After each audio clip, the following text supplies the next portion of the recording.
بسم اللہ الرحمن الرحیم۔ مور کو جنت سے کیوں نکالا گیا؟ مور جتنا اب خوبصورت ہے اس سے کہیں زیادہ جنت میں خوبصورت تھا۔ مور کی خوبصورتی پہ سبھی پرندے فدا تھے، لیکن ان سب خوبیوں کے باوجود مور سے ایسی کون سی خطا ہو گئی تھی جس سے اللہ تبارک و تعالیٰ نے مور کو جنت سے نکال دیا۔ اللہ تبارک و تعالیٰ نے جب حضرت آدم علیہ السلام اور اماں حوا کو پیدا فرمایا، اس کے بعد ان کو جنت میں بھیج دیا۔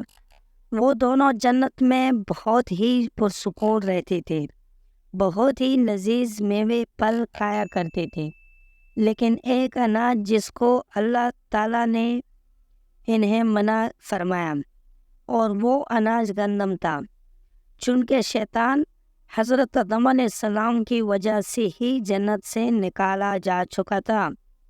اس وجہ سے شیطان کی حضرت آدم علیہ السلام سے دشمنی ہو گئی تھی۔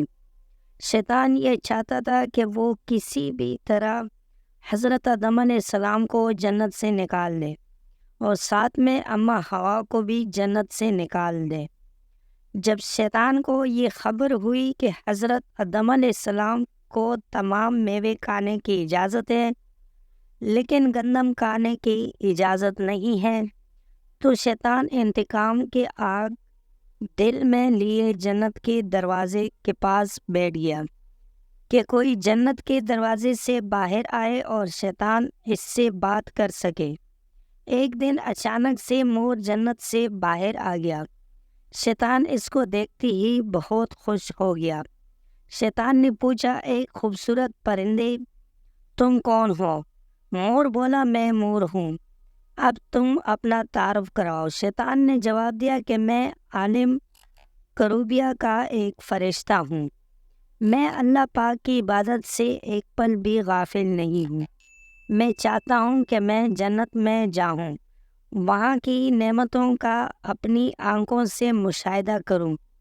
شیطان مور سے کہنے لگا کہ تم مجھے جنت کے اندر لے جاؤ، میں تمہیں 3 ایسی باتیں بتاؤں گا جس سے تمہیں ابدی زندگی حاصل ہو جائے گی، تمہیں بڑھاپا اور بیماری نہیں آئے گی، تم ہمیشہ جنت میں ہی رہو گے۔ شیطان کی یہ باتیں سن کر لالچ میں آ کر مور نے کہا کہ مجھ میں تو اتنی طاقت نہیں ہے کہ میں تمہیں جنت کے اندر لے جاؤں، لیکن ایک سام میرا دوست ہے، وہ شاید تمہاری مدد کر سکے۔ یہ کہہ کر مور سام کے پاس آیا، اس کو ساری بات بتائی۔ سام بھی شیطان کی باتوں سے بہت خوش ہو گیا، پھر شیطان کو اپنے منہ میں چھپا کے جنت میں داخل ہو گیا، اور یوں شیطان اپنی چال میں کامیاب ہو گیا۔ جنت کے تمام نگہبانوں کو یہ معلوم تھا کہ شیطان یہ چال چل رہا ہے اور جنت میں داخل ہو چکا ہے۔ فرشتے شیطان کو جنت سے نکالنے لگے، تبھی اللہ پاک کا حکم ہوا کہ اس کو ابھی تک جنت میں ہی رہنے دیا جائے۔ وہ فرشتے اللہ تبارک و تعالیٰ کے حکم سے رک گئے۔ شاید یہ حضرت آدم علیہ السلام کا امتحان تھا۔ شیطان حضرت آدم علیہ السلام کے پاس اور اماں حوا کے پاس جا کر اپنی محبت کا اظہار کرنے لگا۔ وہ دونوں ہی شیطان کو پہچان نہ سکے، کیونکہ ماضی کے مقابلے میں شیطان کی شکل تبدیل ہو چکی تھی۔ شیطان کہنے لگا کہ میں چاہتا ہوں کہ آپ دونوں ہمیشہ جنت میں اسی طرح زندگی گزاریں، ہمیشہ خوش رہیں۔ حضرت آدم علیہ السلام اس کی بات بہت غور سے سننے لگے۔ شیطان نے کہا، اگر آپ میری بات مان جائے تو آپ کو جنت کی اور بھی تمام سہولتیں ملیں گی۔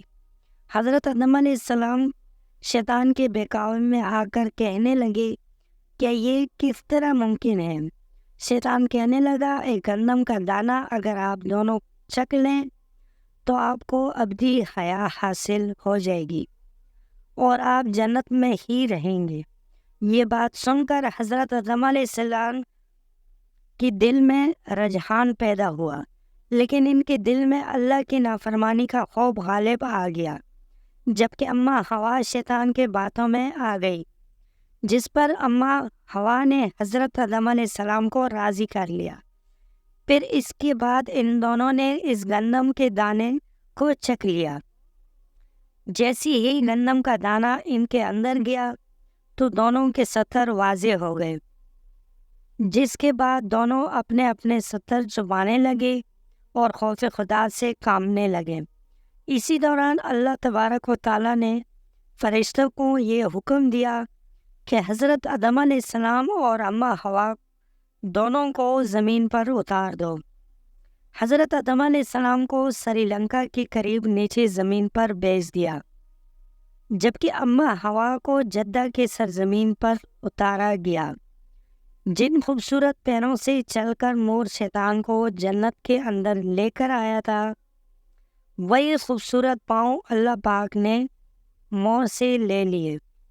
سانپ جو اپنے منہ میں شیطان کو چھپا کر لایا تھا، اس کے منہ کی خوبصورت خوشبو کو چھین کر اس کے منہ میں زہر ڈال دیا گیا، پھر مور کے ساتھ ساتھ سانپ کو بھی جنت سے نکال دیا۔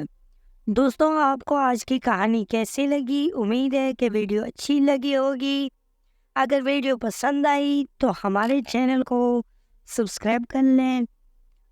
ملتے ہیں اگلی ویڈیو میں، تب تک کے لیے اللہ حافظ۔